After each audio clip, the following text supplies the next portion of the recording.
Hi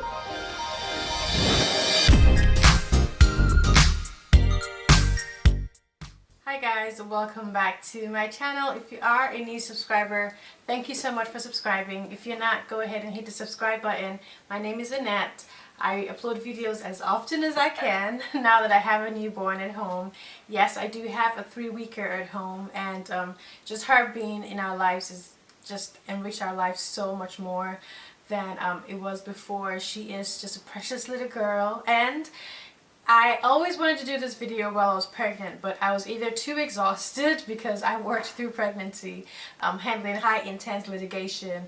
I say high intense litigation, but just intense litigation, and whenever I got home I was exhausted. Saturdays and Sundays were spent sleeping. So I figured now that I had the baby, I will come here and talk about pregnancy myths. Things that are true and things that are just myths, and things that were true for me and probably may apply for other people. So let's go ahead and get started. This should be a short but fun one. Hair growth. People say when you're pregnant your hair grows a lot. Was that true or false? For me that was false. Well, maybe true, just a little. My hair didn't grow to the point where I was like, oh my god, I'm Rapunzel, my hair is all the way. No, I mean, I got long weaves, but no. My edges got a little fuller, noticeably fuller, I would say, and then my hair probably maybe like an inch or two.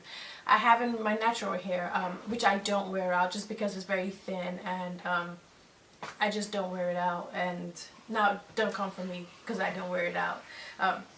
Yeah, so hair growth for some people maybe, but for me at all, that was not true. If at all, just a tiny bit. Noticeable enough for where I could wear a half wig and leave the front of my hair out, absolutely.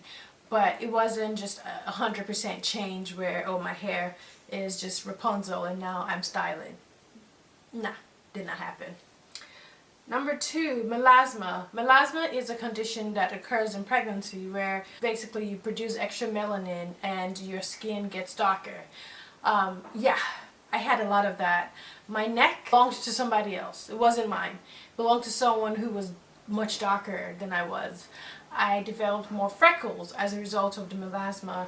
My fingernails got darker. I ended up getting like dark streaks in my fingernails. Like, I don't know if you can see it or if it's worth even showing, but yes, I got the linea negra, which is that line that goes across your belly button, around when I was 17 weeks, and it just got darker. So the linea negra from my belly button down is this wide, and obviously it's long. So yeah, I got that part. Thankfully I didn't get a lot on my face. My skin got a little darker, but it wasn't a significant change in my complexion. But it was there, it was present, and I had it. So that's something, if you have melanin in you, that's something you have to pay attention to. It is going to happen. But the good news is it does fade away. Like now, 3 weeks postpartum, I am noticing that my melasma is going away. Slowly, my complexion is coming back, slowly. But it's a process and I'm not in a hurry, but that definitely happened. Weird dreams. Yup. I had some crazy dreams, especially in the first trimester and in the first half of the second trimester. I don't even know what it was all about, but I just knew that I woke up like, what the? Like, my dreams were like Westworld. You know how Westworld is? It's just a combination of random characters that have no relation, it seems, no relation, to be together in the same place. Yeah, that's how my dreams were. And I have no idea why it happens, but they say it's part of the hormones or part of the crazy journey of pregnancy. We'll see, but I know that I had crazy dreams while I was pregnant. Second trimester will give you energy. You'll be energetic in second trimester. Second trimester is the unicorn trimester. No, I mean, I did have a little more energy, but it wasn't, I was still sick. I was still vomiting. I was still exhausted. I took my anti-nausea medication up until I was 31 weeks. And at that point I was like, I'm not taking this medication anymore. If I'm not going to get better, then I might as well just be like this for the rest of the pregnancy and know that this is what it's all about. So it didn't technically, like, you know how some people like, oh, second trimester, I have all the energy now, I'm going to clean, I'm going to cook, I'm going to do this. Nope. I did not have that. I had days where I was able to pull myself together, and then two or 3 days afterwards, I would just be dead. Like for example, my birthday vlog, you will know that I was pregnant because I obviously wasn't sharing that part and I was covering up. But the very next day, I was in bed all day, and the day after, it was just, like Thanksgiving was a Thursday, Friday, Saturday, and half of Sunday I spent in bed, just because I was able to attend Thanksgiving with family members on Thursday and be awake enough. I actually took a nap halfway through, but be awake enough to speak with people and interact. And then on Friday, I wanted more Thanksgiving food. Crazy. I wanted more Thanksgiving food. I didn't have any Thanksgiving food at home because I didn't cook. I didn't have any leftovers. So I basically went to the supermarket and bought more food so I could cook and make leftovers. So the very next day I made cornbread, collard greens. I didn't make a turkey, but I made chicken. I made dressing. It was just crazy. But after that, I was comatose for like 2 days.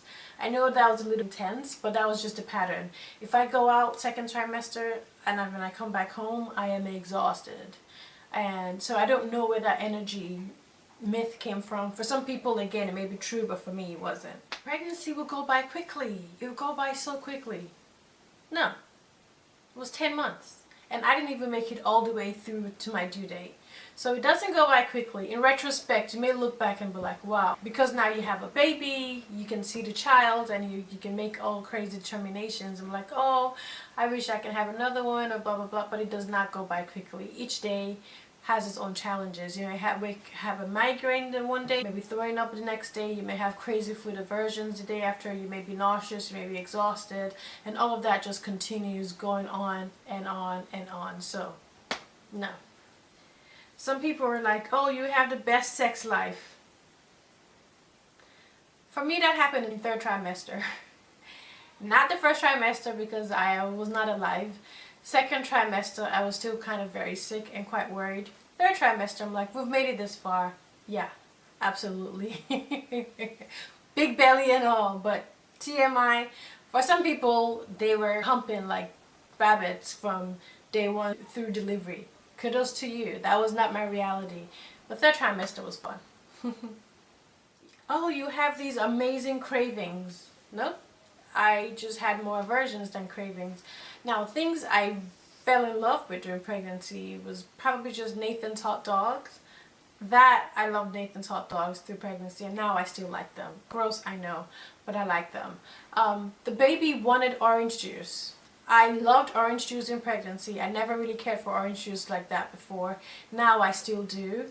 So much so that my husband would just buy me like a bag of oranges, and every morning, I know no one has time for that, but every morning I'll have a cup of freshly squeezed oranges. And that was like my happy place in the morning, just to be able to get that cup of freshly squeezed oranges. And it tasted like paradise. It was just so good. And I had oranges and tangerines, so I used to like maybe make like 3 oranges and 2 tangerines, and it was just beautiful. Cravings, I wanted Nigerian food. I mean, rice and stew and all that was nice, but I wanted something really ethnic and things that I had no control over. So things like banga soup, things like edikankor, things like meals that I don't have access to, that I haven't had a craving for. I had those cravings, but I had more aversions than cravings. I didn't crave pickles. I don't even think I ate a pickle while I was pregnant. Maybe as part of a burger. But yeah. And then I couldn't eat salads. I couldn't eat salads until 3rd trimester. I was so happy when I could finally eat salads, because I love my salads, and I had a lot of salads before I got pregnant, and then I got pregnant and then I couldn't eat salads. So I was happy when I was finally able to eat salads. So your cravings may be different. I no longer stand smoothies, and I love smoothies. It was more aversions than cravings for me. So when a lot of people are like, oh, you're pregnant, what are you craving? And they expect to hear some intense answer, I'm just like, not much, just Nigerian food, you know. Pizza gave me heartburn. Oh God, the heartburn was intense. But apart from that, nothing really. Oh, you're gonna be hungry all the time and you're gonna be able to eat all this amazing food all the time. Nope, it's a myth. I was nauseous all the time, and to cure the nausea, I had to eat. So there's that. But I wasn't hungry all the time. I couldn't eat all the time. I couldn't eat what I wanted all the time. I liked donuts, which I've always liked. I liked honey buns, which was okay. but I couldn't eat salads. I could barely eat Chipotle. I couldn't eat Dig In as much as I love Dig In. I couldn't eat from Pret a Manger. It was just everything that I couldn't eat. And eventually I was still able to have a happy, healthy, beautiful, beautiful girl, which is just so amazing. Because one thing my husband always told me was that the baby is going to take what the baby needs. So you could go ahead and starve yourself, that's your problem, but the baby will take what the baby needs. So if I were you, I will eat for you, because the baby's going to be fine regardless. Chick-fil-A became my go-to place because I liked chicken sandwich, and I liked the fact that I could get my chicken sandwich and get a vanilla shake or a caramel strawberry shake, which was kind of like my jam in my third trimester. I tried to have that like twice a week because it was filling, it was nice, and it gave me everything. Sorry about that, my memory card was out of space, so I had to switch things up. Actually, hubby had to come help me switch things up. He handles this part of the YouTube channel and the production, so if ever you run into him, tell him a big thank you, because he's responsible for setting this up nicely. That way I can look cute. Alright, so yeah, I was not hungry all the time. Instead, I was nauseous all the time, and I was trying to find what I can eat to make me feel better. That's the difference. It's not like I was just out there trying to eat all the time. Now, breastfeeding, I'm hungry all the time.